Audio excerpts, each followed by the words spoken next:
Répondre d'abord, la dernière question, c'est Ouaga, ça s'est plutôt bien passé. Je pense que j'ai pu trouver un bon hôtel, un bon terrain d'entraînement. De toute façon, à Ouaga, on y sera seulement que pour 2 jours. Donc le 3, départ ici. On s'entraînera le 4 là-bas et puis le 5, on jouera. Donc les conditions sont bonnes, il ne fait pas trop chaud parce que c'est la saison des pluies qui va durer jusqu'en octobre. L'hôtel où nous sommes est quand même assez sécurisé. Donc c'est pas loin non plus de l'aéroport et ce n'est pas loin non plus du stade. Je pense que les conditions sont bonnes en tout cas pour pouvoir bien jouer et pouvoir faire un très très bon résultat là-bas. La deuxième question, c'est Hassan Djoussi. C'est un garçon, un jeune joueur, 20 ans. Quand vous jouez plus de 34 matchs pratiquement en Serie A, quand on connaît l'exigence de ce championnat sur le plan tactique, sur le plan athlétique, et que vous avez l'âge qu'il a, ce garçon-là, et qu'il puisse évoluer dans un championnat de première division en Italie, cela veut dire tout simplement que les qualités sont là, donc, mais ne pas oublier que c'est un jeune joueur. Aujourd'hui, comme je vous l'ai dit, en équipe nationale, il y a aussi une certaine concurrence qui est là. J'espère qu'il viendra pour apporter sa connaissance, il viendra aussi pour pouvoir s'imposer dans cette équipe nationale-là. Donc il y a la concurrence au milieu. Si vous voulez, je peux me permettre, en tout cas, dans ce milieu-là, avec toute la qualité que j'ai, de faire un petit peu la fine bouche, de choisir et de ne pas faire la fine bouche du monstre, et de choisir des joueurs, parce que c'est des joueurs talentueux qui constituent ce milieu de terrain. C'est pareil aussi pour devant, pour l'attaque. Voilà, donc pour revenir sur Moussa Sow, ma ligne directrice n'a pas changé là-dessus. Donc, ce qui a motivé Moussa Sow de revenir en sélection, en réalité, c'est lui, par le choix qu'il a eu à faire de revenir effectivement dans un championnat européen, dans un championnat digne de ce nom-là. Donc, c'est ce qui a motivé son retour en équipe nationale. Donc, on a eu à discuter, il est revenu en Turquie. Et il a pu intégrer l'équipe nationale. Donc je suis beaucoup plus serein aujourd'hui parce que j'ai eu une discussion aussi avec lui. Mais le mercato, il reste encore 15 jours, il reste encore même plus de 15 jours. Il faut attendre.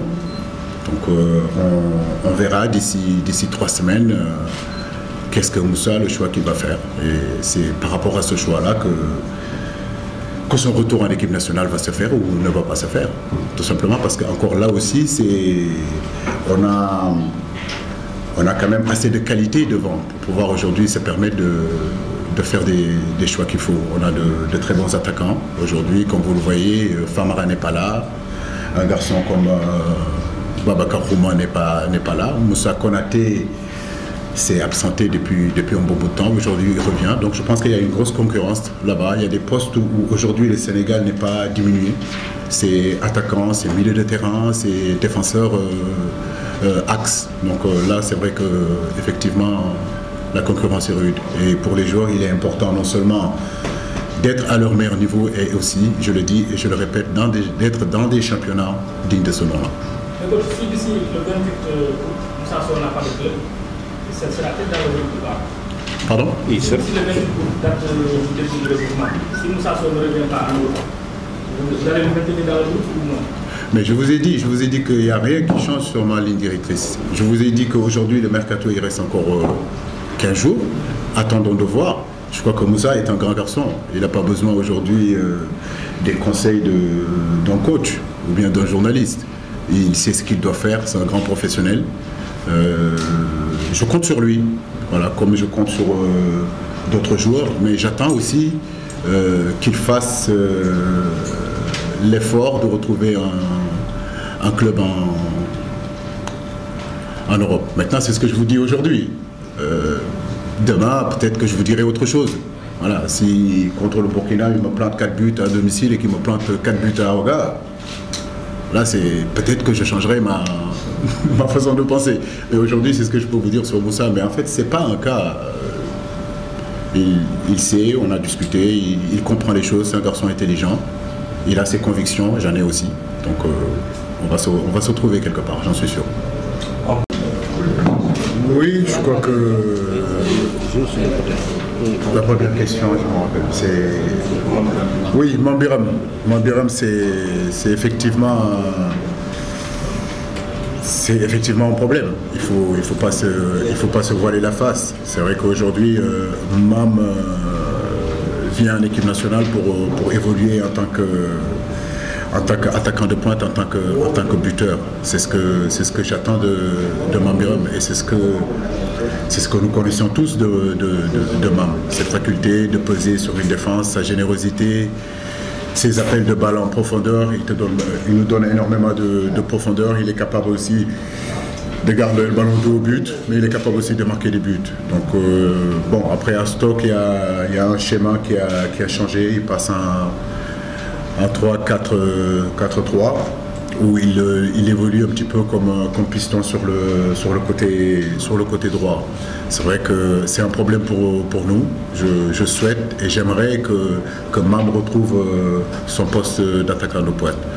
Maintenant, comme je dis, on va en discuter aussi avec lui, et je crois que j'ai lu quelques sorties. C'est son souhait à lui aussi. Il a toujours revendiqué qu'il voulait jouer attaquant de pointe. Mais j'ai envie de lui dire que si sa situation aussi ne l'arrange pas, il n'est pas obligé de rester à Stoke. Voilà. Donc je pense qu'aussi à un moment donné, il faut prendre ses responsabilités. Les joueurs doivent prendre leurs responsabilités. Ils doivent aujourd'hui, ils doivent prendre leurs responsabilités. Ils doivent à un moment donné décider de ce qu'ils veulent au niveau de leur club. Et d'ailleurs, c'est ce qu'ils font en équipe nationale. En équipe nationale, ils revendiquent des choses. Et j'aimerais aussi qu'un club qui revendique les mêmes choses. Je pense qu'aujourd'hui, ça ne serait pas offenser Mark Hughes que Mam soit repositionné dans l'axe. Si effectivement on ne lui garantit pas ce poste d'attaquant de pointe titulaire, je pense qu'il a la qualité pour évoluer ailleurs, dans d'autres championnats où il va s'épanouir et il va être heureux. Voilà, parce que c'est important qu'il soit heureux, et si effectivement jouer arrière droit, il n'est pas heureux, il doit le dire à la direction du club de Stoke, et à un moment donné, il puisse partir. Mais c'est facile de dire que je ne suis pas content, mais on reste. Non, je pense que si on n'est pas content, il faut partir. Sinon, il faut se taire et faire ce que l'entraîneur dit et ce que le club dit. Mais la responsabilité, en fait, leur revient à eux, les joueurs. Ne revient pas du tout à moi, ne revient pas à leur club. Ils sont responsables de leur carrière.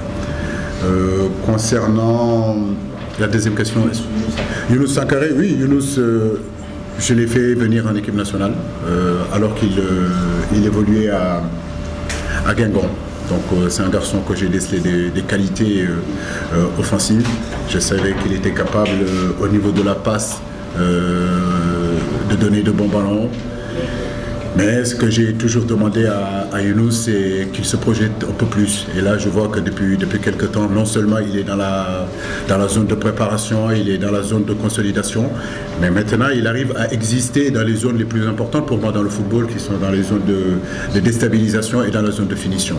Et ça, c'est intéressant. Quand vous avez un milieu de terrain capable d'être bon dans ces deux zones-là, et en plus de ça, dans les deux autres zones qui sont zone de préparation et zone de consolidation, ça veut dire qu'il est en train de progresser.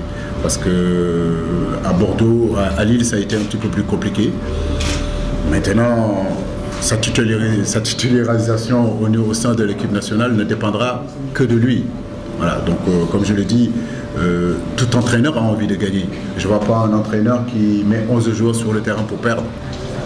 Quand on met une équipe, c'est pour gagner. Donc je ne suis pas aussi bête ou aussi con que les autres entraîneurs. Donc bien sûr, si Younous aujourd'hui est la solution dans le milieu de terrain pour que notre équipe gagne à domicile et gagne à l'extérieur, ça sera Sankaré tout simplement. Il n'y a pas de problème.